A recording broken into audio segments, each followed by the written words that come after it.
There are some farewells that echo louder than others, aren't there? Some departures that leave a hollow space, not just in our hearts, but in the very fabric of our shared memory. Today, we gather to reflect on such a moment that, for many, felt like the closing of a golden age. The news, when it broke, swept across the world like a cold front, chilling us to the bone. We thought we had lost a voice that had been the soundtrack to our youth, a maestro of melody who taught us how to dance, how to love, and yes, how to mend a broken heart. Today, we delve into the curious case of Neil Sedaka, a man whose reported passing ignited a firestorm of grief and remembrance. But as we pull back the curtain, as we declassify the details, we find that the story of Neil Sedaka is far more intricate, and indeed, far more poignant than any headline could ever convey. His journey and the shocking truth we have uncovered serves as a poignant reminder of other legends who left us too soon, and the hidden costs they paid for the fame we so readily bestowed upon them. Get ready, because the files we're opening today might just change everything you thought you knew about these cherished stars. For decades, Neil Sedaka was more than just a singer. He was a phenomenon.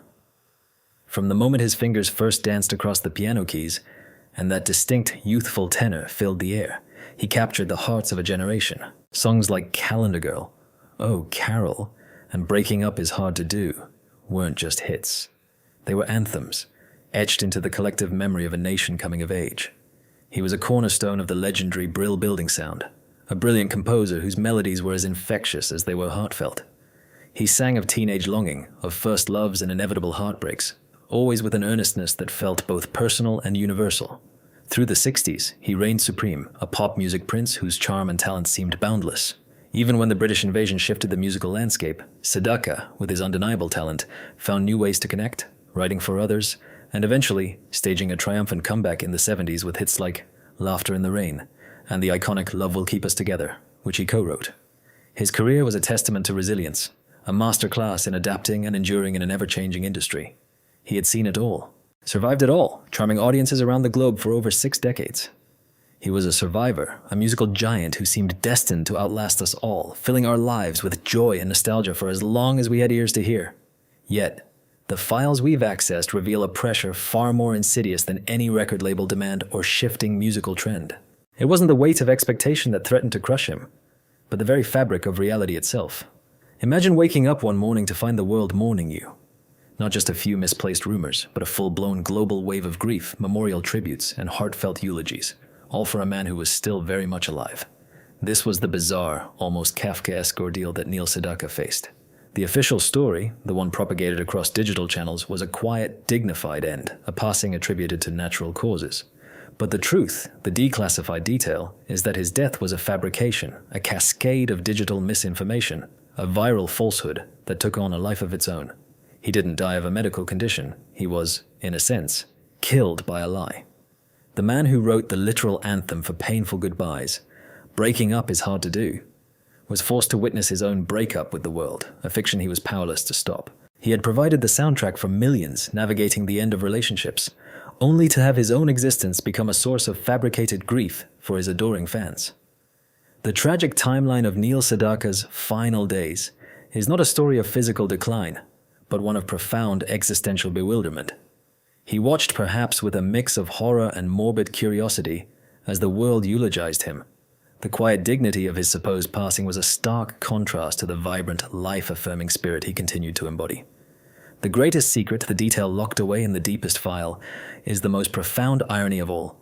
The man whose career was built on effervescent, joyous hits like Laughter in the Rain and the eternally optimistic Love Will Keep Us Together, songs that celebrated life and connection, was declared dead by a world that had seemingly forgotten the very message of his music.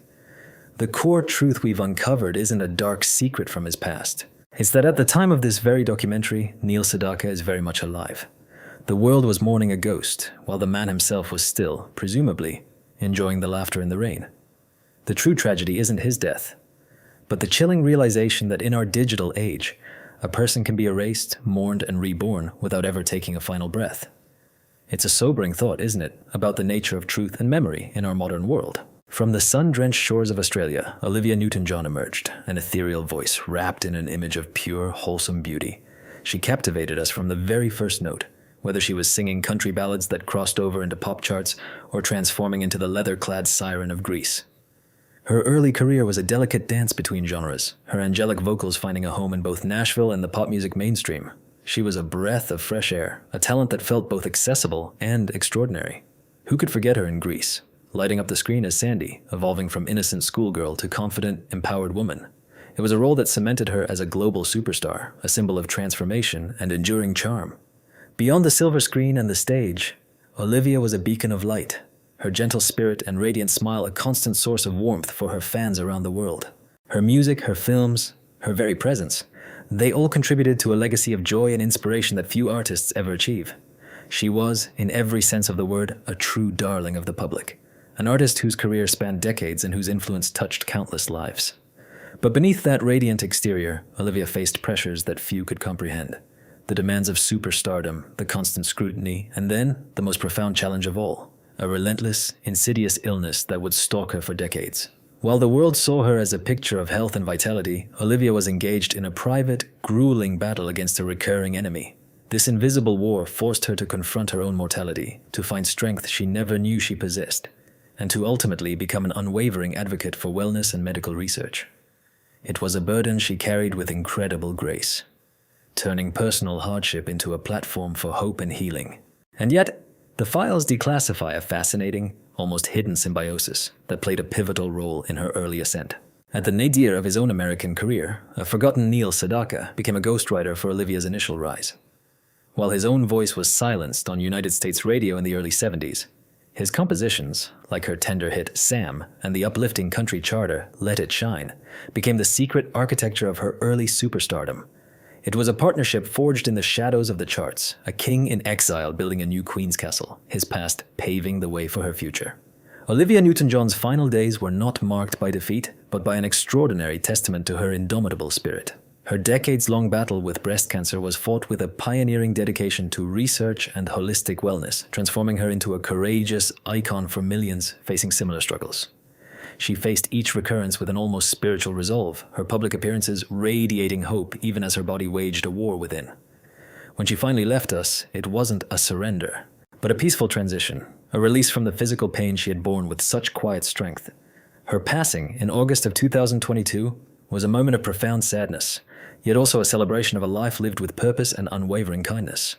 The ultimate irony revealed in the Sedaka files is truly remarkable.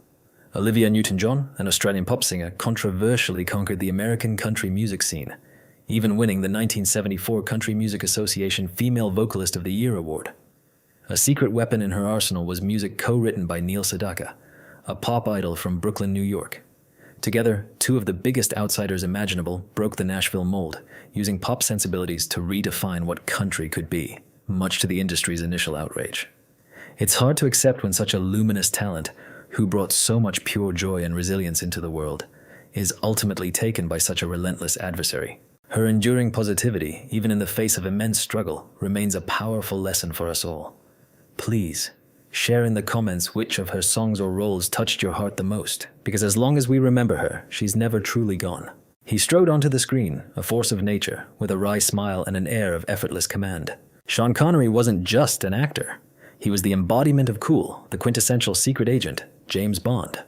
From Dr. No in 1962, he defined a cinematic icon, crafting a character that would forever be etched into the collective imagination. His Bond was dangerous, sophisticated, and undeniably charming, a man of action and wit who could disarm villains with a quip and captivate audiences with a glance. But Connery was more than just Bond. He fought tirelessly to shed the shadow of the super spy, embarking on a second act that proved his formidable range and talent. He delivered powerful performances in films like The Man Who Would Be King, The Name of the Rose, and The Untouchables, for which he finally earned an Academy Award. He was a titan of the silver screen, a leading man whose presence commanded attention and respect, a testament to enduring talent and a refusal to be typecast.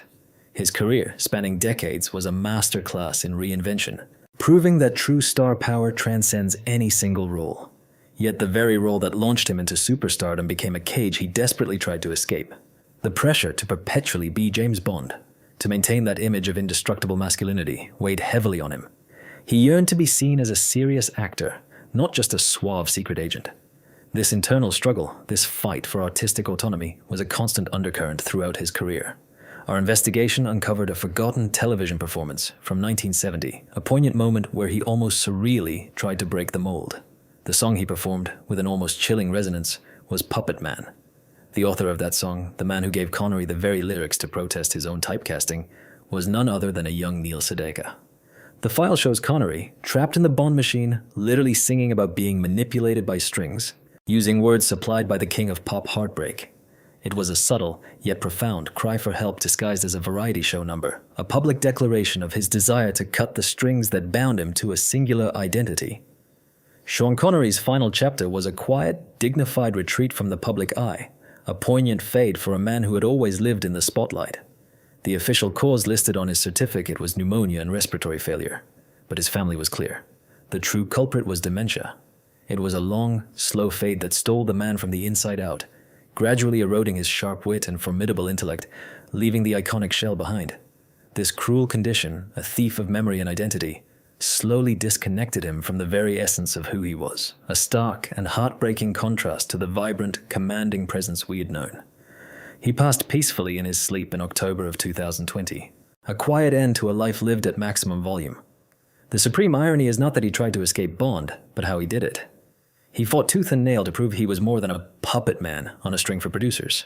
He built a second, Oscar-winning career to redefine his own identity. Yet, in the end, he was defeated by a condition that made him a puppet to his own failing mind, slowly cutting the strings to his memories, his personality, and the very identity he fought so ferociously to control. It makes you wonder, doesn't it, how even the strongest among us are ultimately vulnerable to the silent battles within. There are few voices in music history that possess the raw power, the visceral emotion, and the sheer, undeniable force of Tina Turner. She wasn't just a singer. She was an elemental force, a queen of rock and roll who commanded every stage she graced.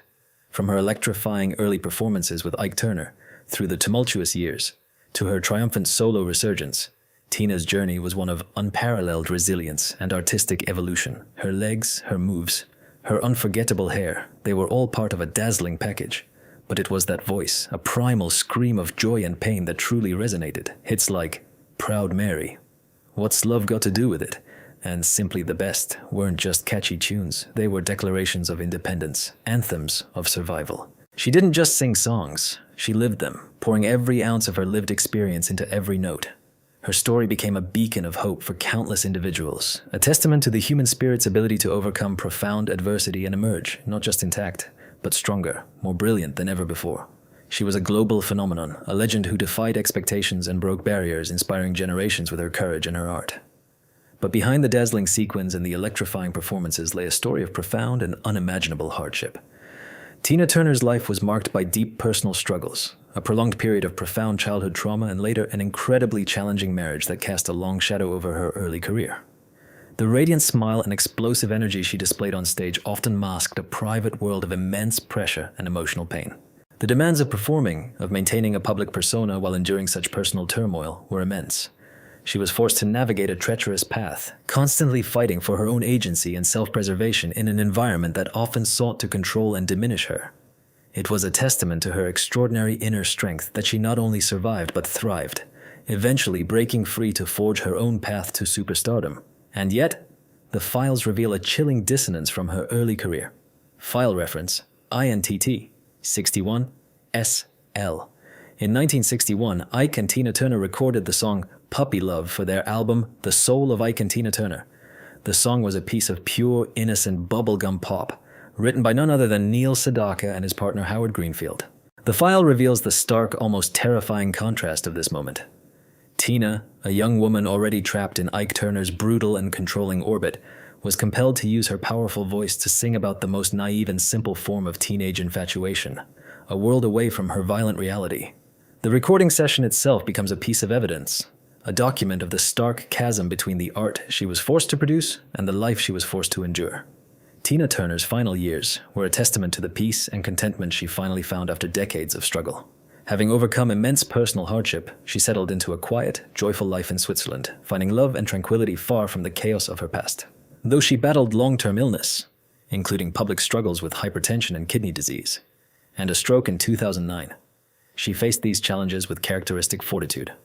Her passing in May of 2023, at the age of 83, was a moment of profound global mourning, yet also a celebration of a life lived with extraordinary courage and ultimate triumph. She didn't just survive, she flourished, leaving behind a legacy of strength, resilience, and unparalleled artistry. The ultimate irony, now declassified, is that Tina's singular voice, a voice that would later become a global symbol of surviving trauma and expressing raw, adult truth, was first enlisted by her abuser to perform a song of saccharine innocence crafted by the master of cheerful pop. Neil Sedaka was selling a dream of puppy love to a world that didn't know the singer was already living a nightmare. It was a mask made of music, a chilling glimpse into the hidden costs of fame and control. He was the epitome of masculine charisma, a mischievous grin, a powerful presence, and that unforgettable mustache. Burt Reynolds was more than just a movie star. He was a cultural phenomenon, a leading man who defined an era of cool. From his breakout role in Deliverance to his iconic turn as the bandit in the Smokey and the Bandit series, he captivated audiences with his daring stunts, his self-deprecating humor, and an irresistible charm that made him one of Hollywood's biggest box office draws. He was the highest paid actor in the world at one point, a genuine superstar whose appeal transcended genres. Whether he was racing across state lines in a Trans Am, charming his way out of trouble, or delivering a nuanced performance in a more serious drama, Burt Reynolds brought an undeniable authenticity and magnetism to every role. He was a symbol of rugged individualism, a man who seemed to live life on his own terms, always with a twinkle in his eye. He was a legend, an icon whose influence on popular culture is still felt today. A true movie star in every sense of the word. But the image of the indestructible action hero came with a heavy price. Reynolds built his stardom on an image of physical prowess, performing the dangerous stunts other actors wouldn't dare. This commitment to authenticity, this relentless pursuit of the perfect shot, would ultimately lead to a cascade of personal horrors. The files now declassified, particularly the City Heat protocol, reveal the secret that truly broke Burt Reynolds. On the set of City Heat in 1984, a choreographed fight scene went terribly wrong. A stunt chair meant to be breakaway was replaced with a real, solid one. When it struck Reynolds' face, it shattered his jaw. This single moment triggered a series of devastating consequences. A crippling temporomandibular joint disorder that made eating agonizingly difficult. A precipitous 40-pound weight loss that left him gaunt and unrecognizable to many. And a subsequent desperate dependency on the potent pain management prescriptions needed to manage the agony. As his body wasted away in private, the industry and the public, ever hungry for sensationalism, filled the vacuum of information with a devastatingly false rumor that Reynolds was secretly dying of a serious infectious illness. The final years of Burt Reynolds' life were a testament to his enduring spirit, even as he grappled with the long-term repercussions of that fateful injury. The pain, the whispers, the struggle to rebuild his career and his health, it was a relentless battle. Despite moments of resurgence, such as his acclaimed performance in Boogie Nights, which earned him an Academy Award nomination, the shadow of his past struggles remained. His official cause of passing in September of 2018 was cardiopulmonary arrest. But what the public record doesn't show is the decades-long war the subject waged against his own body, a battle that began not at the end, but at the height of his power. He passed away quietly, leaving behind a legacy of unforgettable performances and a poignant story of the immense personal cost of fame. The ultimate irony is that the very source of his legend was the source of his downfall. Reynolds built his stardom on an image of indestructible masculinity, performing the dangerous stunts other actors wouldn't dare. Yet, it was his commitment to this physical authenticity that led to the injury that rendered him frail and vulnerable, causing the very public that worshipped his strength to cruelly reject the reality of his human weakness, filling the void with baseless, harmful speculation. It makes you wonder, doesn't it, how quickly we build up our heroes, and how even quicker we are to tear them down with whispers and assumptions when they show any sign of being human. How often do we truly appreciate our heroes while they are still walking among us? The stories we've shared today, from the bizarre digital passing of a living legend to the private battles fought by those we adored, serve as a profound reminder. The bright lights of Hollywood, the cheers of the crowd, the timeless melodies, they all come with a hidden cost, a burden of expectation and scrutiny that can be both exhilarating and utterly devastating. These individuals, our heroes, our cultural touchstones, gave us so much, shaping our memories and providing the soundtrack to our lives. And in return, they often faced challenges we never saw, battles waged in silence, far from the glare of the spotlight. Their triumphs and their heartbreaks are woven into the tapestry of our collective memory, reminding us that behind every iconic face lies a complex, vulnerable human being. Take care of yourselves and hold your loved ones close. For in the end, memory is the only thing that truly lasts forever.